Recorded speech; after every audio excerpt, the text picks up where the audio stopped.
পাশাপাশি চলমান দুটি ভিডিও চিত্র একই মানুষের। প্রথমটা শনিবারের, ডান পাশেরটা রবিবারের। আগের দিন মুস্তাফিজুর রহমানের পরনে যে প্র্যাকটিস জার্সি দেখা যাচ্ছে তা ক্রিকেট ভক্ত ও দর্শকদের কাছে বহুল পরিচিত।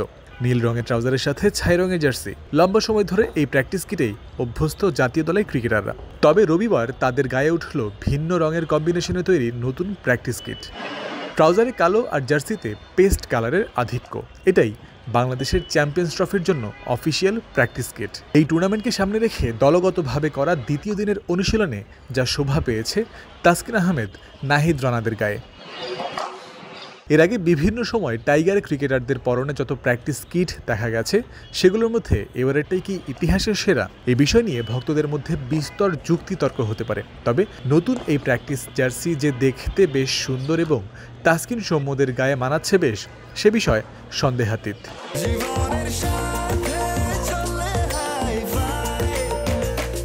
স্বাস্থ্যকর অল টাইম হানিকম, সব সময় all time healthy life. BPL শেষ হওয়ার পরদিনই শুরু হয়েছে বাংলাদেশের চ্যাম্পিয়ন্স ট্রফির ক্যাম্প। অবশ্য হাতে সময়ও কম। আগামী 13 ফেব্রুয়ারি দিবাগত রাতে দুবাইয়ের উদ্দেশ্যে দেশ ছাড়বে বাংলাদেশ দল। এর আগে 8 থেকে 12 তারিখ টানা 5 দিন মিরপুরে চলবে আনুষ্ঠানিক অনুশীলন। শনিবার চ্যাম্পিয়ন্স ট্রফির স্কোয়াডে থাকাদের মধ্যে জাকির আলী, তানজিদ তামিম, তানজিম সাকিব, মুস্তাফিজ ও সৌম্য প্র্যাকটিসে এসেছিলেন।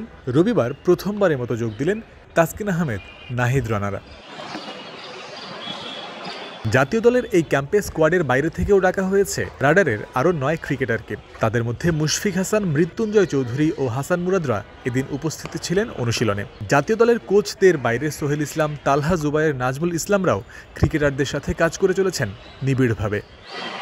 9 ফেব্রুয়ারি দুপুর থেকে অনুশীলনের পর মাঝে বিরতি দিয়ে সন্ধ্যায় আবারও স্কিল ট্রেনিংয়ে নেমেছে টাইগার ক্রিকেটাররা। চ্যাম্পিয়ন্স ট্রফিতে বাংলাদেশের সবগুলো ম্যাচই হবে ডে নাইট। সেই কথা বিবেচনায় রেখেই ফ্লাড লাইটের নিচে বেশ কয়েকটি প্র্যাকটিস সেশন সারবে টিম বাংলাদেশ। মিরপুর শেরেবাংলা জাতীয় ক্রিকেট স্টেডিয়াম থেকে জয়ন্ত বিন্দু, ক্রিক ফ্রেন্সি।